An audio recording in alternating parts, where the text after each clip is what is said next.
Peace be to you. Once upon a time there were two tadpoles amusing themselves under the water. One little tadpole said to the other, "I think I'll stick my head up and see if there's anything in this world besides water." The other tadpole said, "Don't be stupid.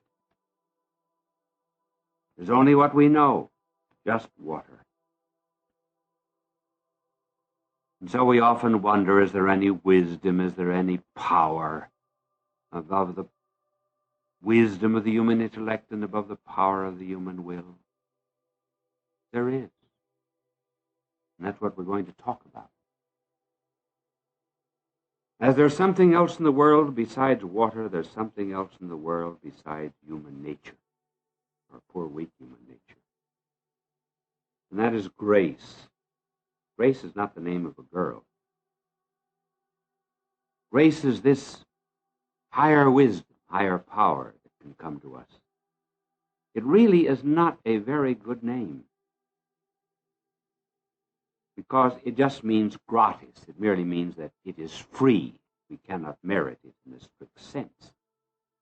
But it appears repeatedly in the New Testament. In the Greek, its name is charis. And it is to be counted about 150 times.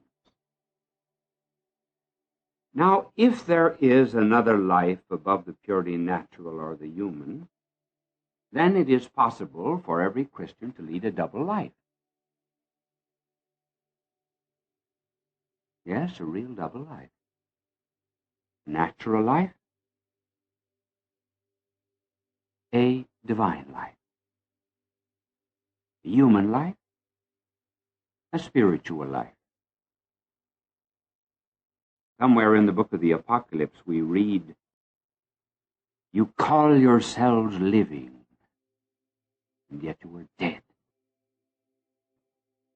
That means you are biologically alive, but you are spiritually dead.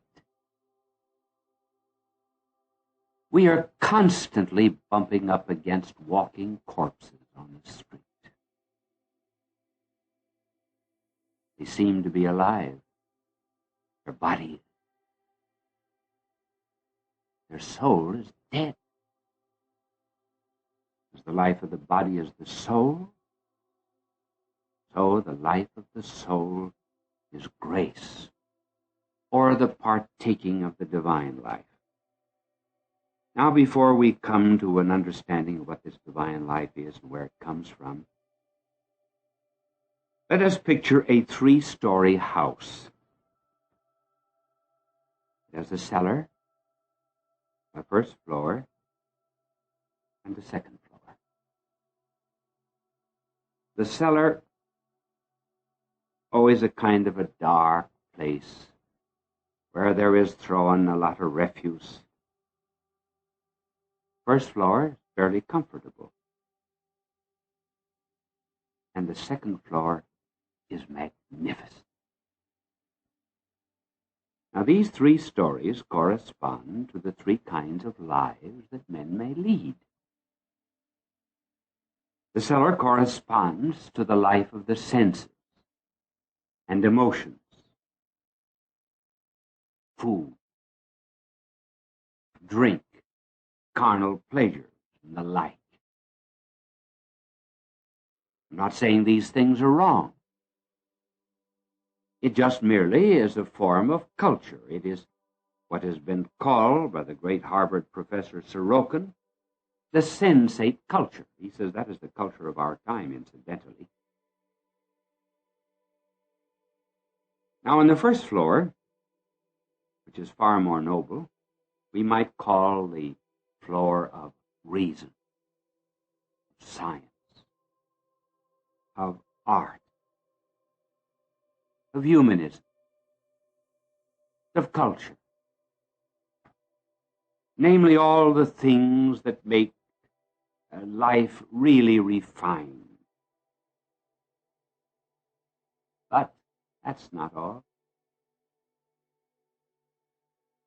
There is another story.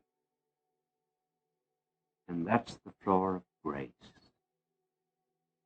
where there is a higher intellect, stronger will, new powers, new love. Now there are some people who live in the cellar who say, well, I'm satisfied here. They are the kind of spiritual dropouts. They refuse to walk up to the first floor and to enjoy those cultural pursuits which give man so much joy. And then there are those who live in the first floor of humanism and reason and science and art who say, well, in order to get up to that top floor, I have to walk, don't I? I have to put forth a little effort. I refuse to do that. Why, when I play golf, I always go around the golf course on an electric cart. I'm satisfied. You tell me there's great joy and peace and happiness on the third floor. How do I know? I've never been up there. And then I'm not going to endanger my heart by walking anywhere. Well, that's the attitude, not only of those who live in this realm of the senses, but also those who live in the realm of reason. You know, the tragedy of life is not so much what people suffer. It's what they miss. That's the great sadness. Well, we've not yet defined grace. The Catechism defines it as a supernatural gift of God, bestowed on us by Jesus Christ to save us. We will take out one word, supernatural. Well, the supernatural means the third floor in relationship to the second and the first. But it needs still a more of an explanation. Before me, as I talk to you, is a microphone. Just suppose this microphone before me suddenly started to bloom. Does it belong to the nature of a microphone to bloom? It certainly does not. If, however, it suddenly burst into flower, that would be a supernatural thing for a microphone.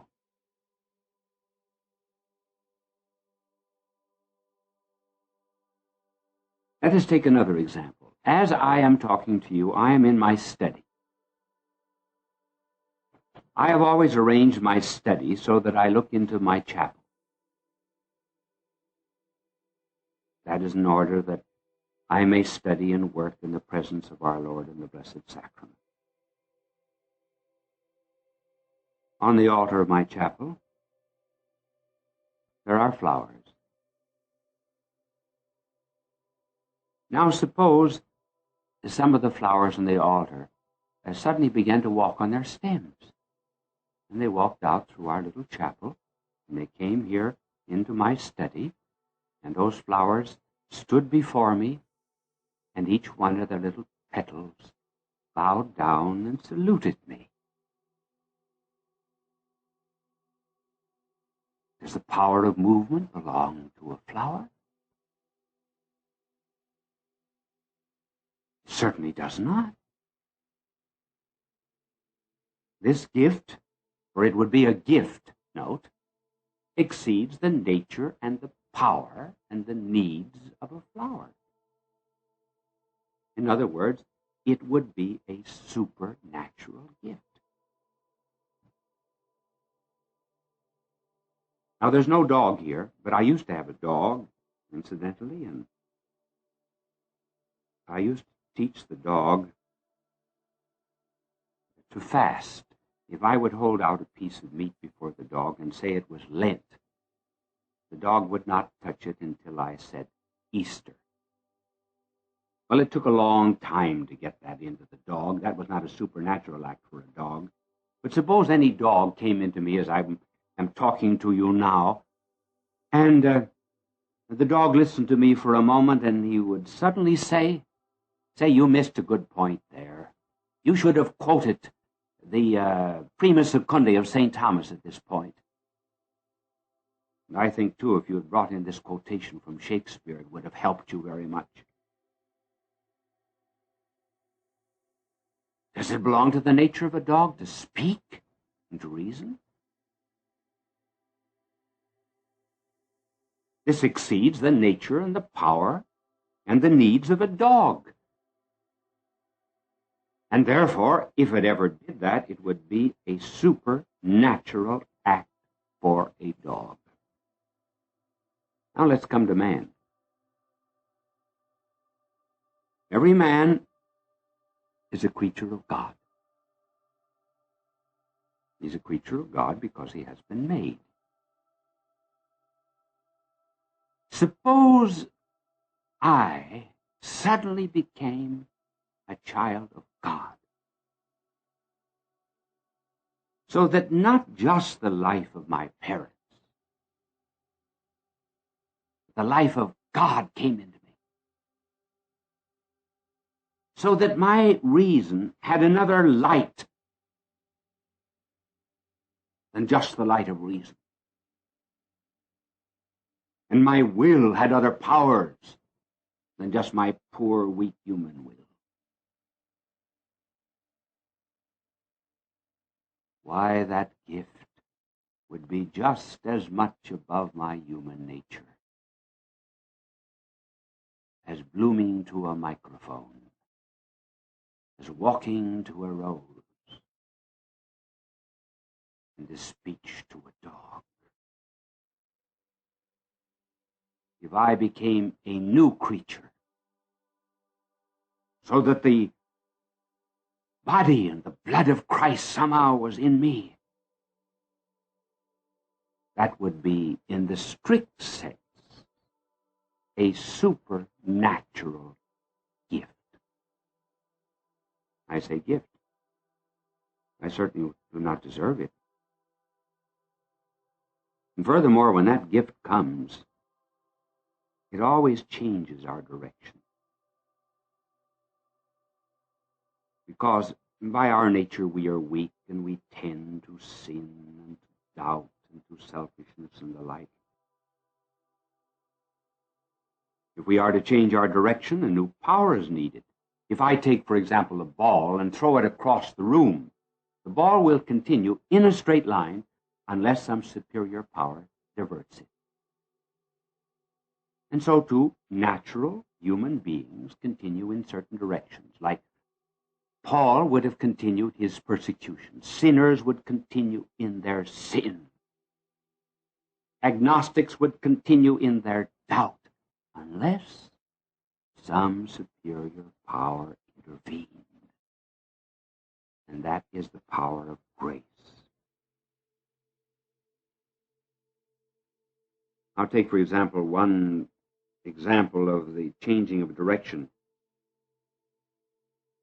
The editor, rather the former editor of the Communist Daily Worker of London, and his wife were one night listening to a radio program by a commissar of Russia. And suddenly the wife got up and shut off the radio, and she said to her husband, now remember, they both were communists, I don't believe he wants peace. I think he wants war. He's talking peace, but he means war.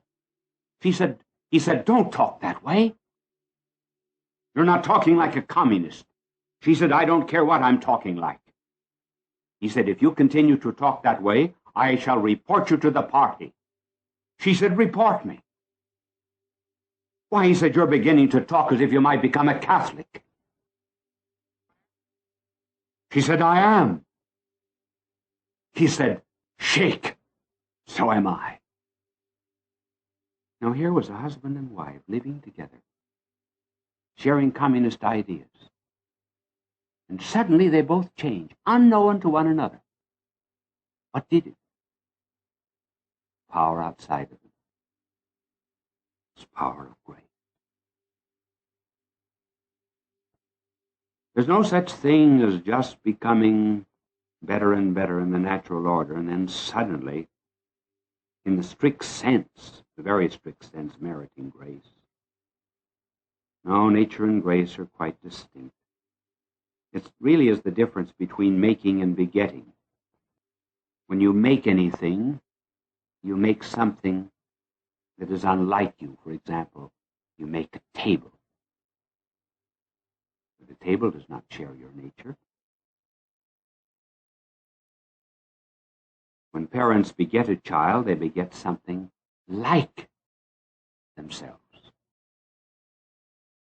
Now, when God made us, God was our creator. But when he begets us as creatures, no, when he begets us rather as children, then he's not just our creator. Then he is our Father.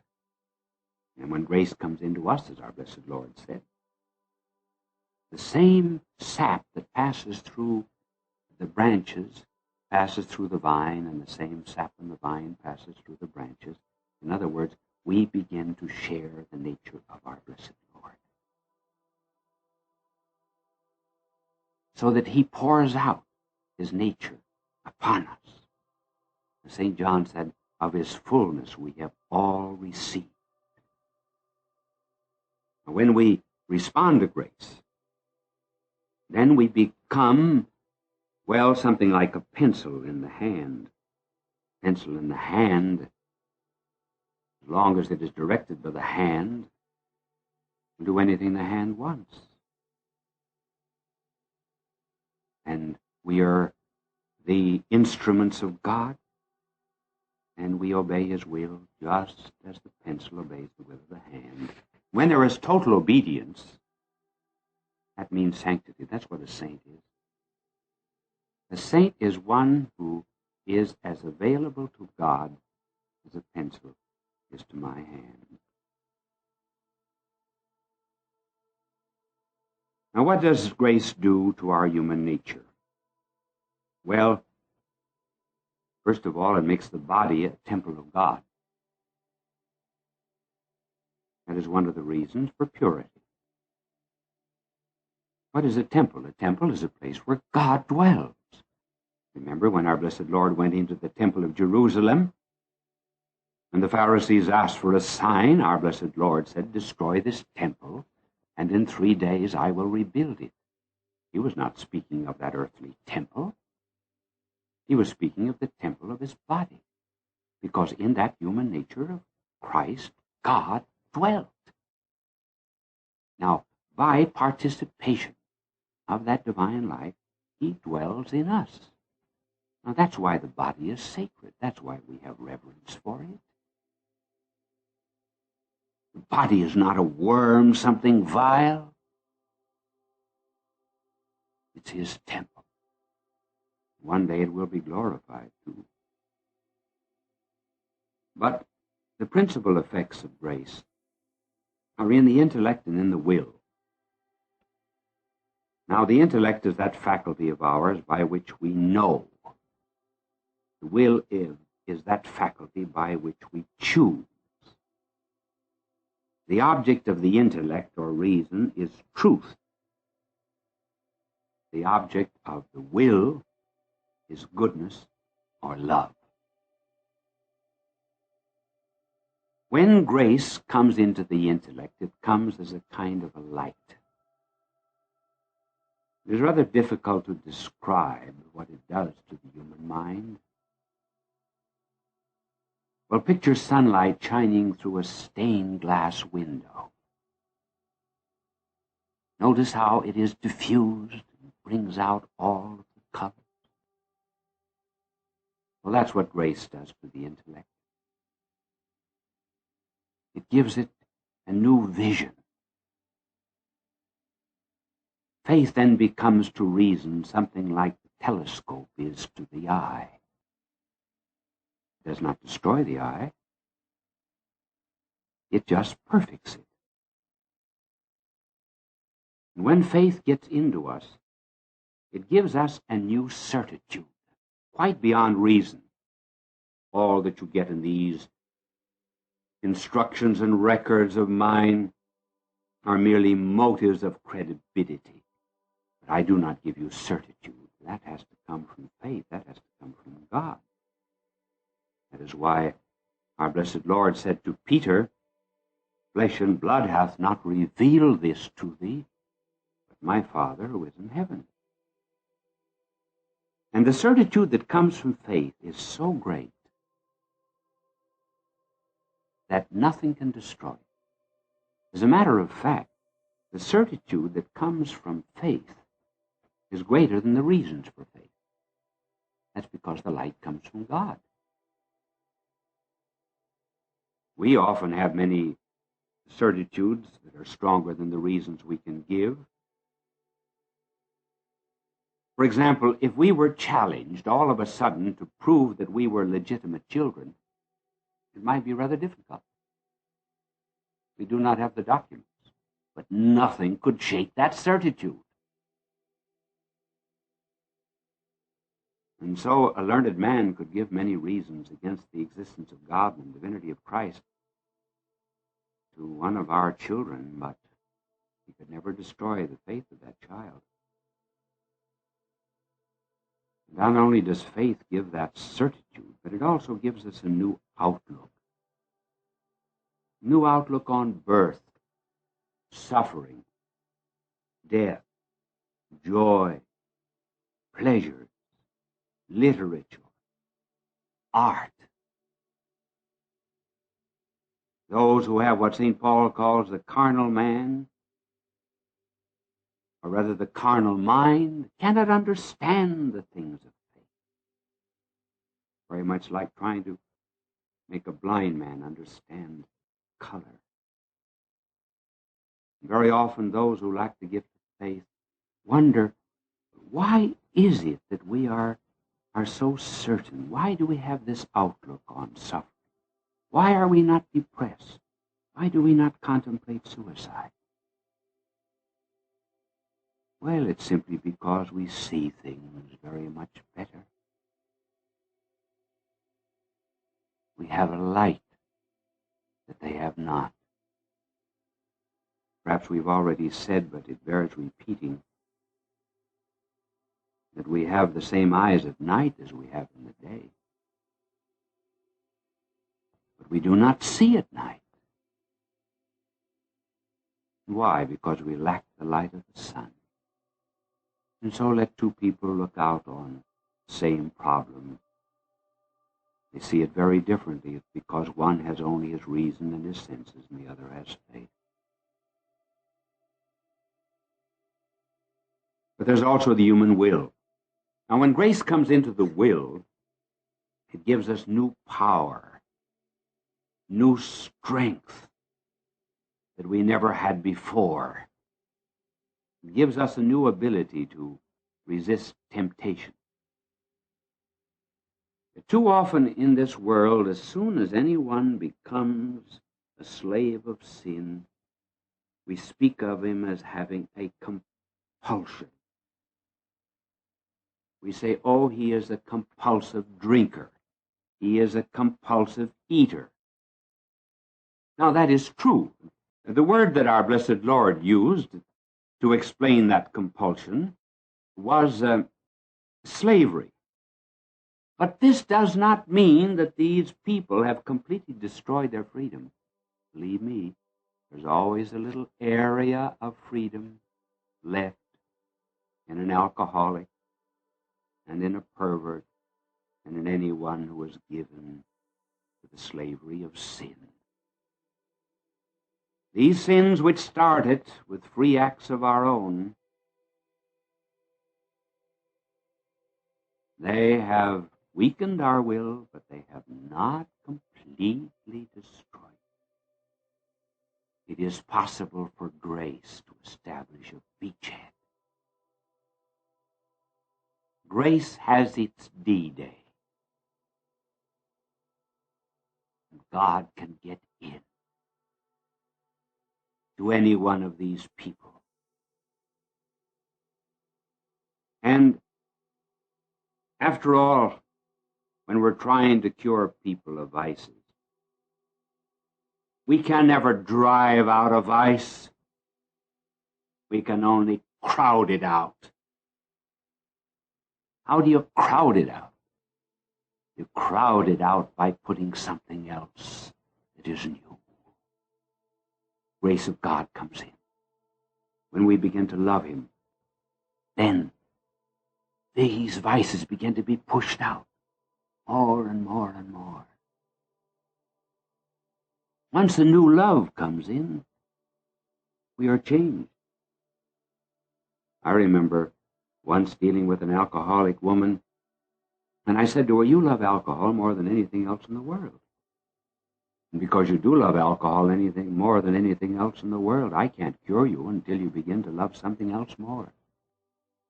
So we prayed for grace, and grace came in, and she was cured.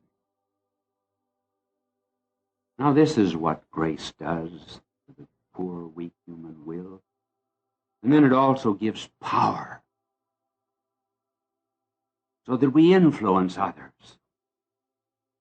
Now, if there's any influence, for example, in these words of mine, you may have been listening to these records for many hours. If I have any influence on you, if I have changed you, it is not because of any knowledge that I possess, and not because of any power that I possess. If I have any influence on you, it's because the Spirit and the grace of God are working on you. My words are nothing. Of course, I did not begin these instructions without a prayer that the Spirit and the grace of God might give me strength. But if in any time you are changed, do not say, "Oh, Bishop Sheen, we're so grateful to you." Bishop Sheen did nothing. I am only the poor instrument of the good Lord. That's all. A very poor one. So if you are changed, there's the difference now between your nature and grace. Because before grace comes, you act in your own way. After you receive grace, you act in his way. That's the difference. Your conscience becomes quickened. And what before was so very precious to you now seems as nothing. And what before seemed as so much dross, now to you is precious. That's grace. Grace is that supernatural power that illumines your mind to see things above reason. It's that supernatural power which strengthens your will to do things which before you could not do. It changes you from a creature into a child, God. And most of all, it enables you to call God